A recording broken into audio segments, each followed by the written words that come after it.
আসসালামু আলাইকুম এভরিওয়ান, কেমন আছেন আপনারা সবাই? আপনারা যারা শহরে আছেন আপনাদের ঈদ হয়তো বা শুরু হবে আরও কিছুদিন পর থেকে, কিন্তু আমাদের গ্রামে কিন্তু ঈদের আমেজ এখনই শুরু হয়ে গেছে। আমাদের গ্রামের হাটগুলোতে এখনই গরু ওঠা শুরু করেছে। আজকে আমাদের গ্রামের হাট, এই হাটে অনেকগুলো গরু উঠেছে। চলেন আমরা ঘুরে ঘুরে দেখি এবং কি আপনাদেরকে দেখাই। গ্রামের ছোটোখাটো হাট তো, তার মধ্যেও মোটামুটি বেশ ভালোই গরু উঠেছে, মোটামুটি বেশ ভালোই মানুষ এসেছে। আপনারা দেখতেই পাচ্ছেন চারপাশে অনেক সুন্দর সুন্দর গরু। এই লালটা অনেক বড় সাইজের গরু আর কি। গরুর সৌন্দর্যের তালিকায় অন্যতম সুন্দর সাইজের দুইটা গরু আপনাদেরকে দেখাচ্ছি, আপনারা দেখেন।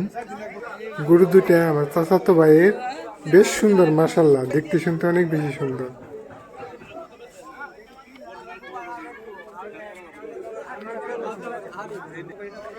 এই দুইটা বাদেও আমার আরো চাচাতো ভাইরা গরু আনছে, চাচারা আনছে, সাথে মামারাও আছে, আর সবাই আছে আর কি। এই জায়গায় যেহেতু গ্রামের হাট, এই জায়গায় ছোট বড় মাঝারি প্রায় সব ধরনের গরুই আছে।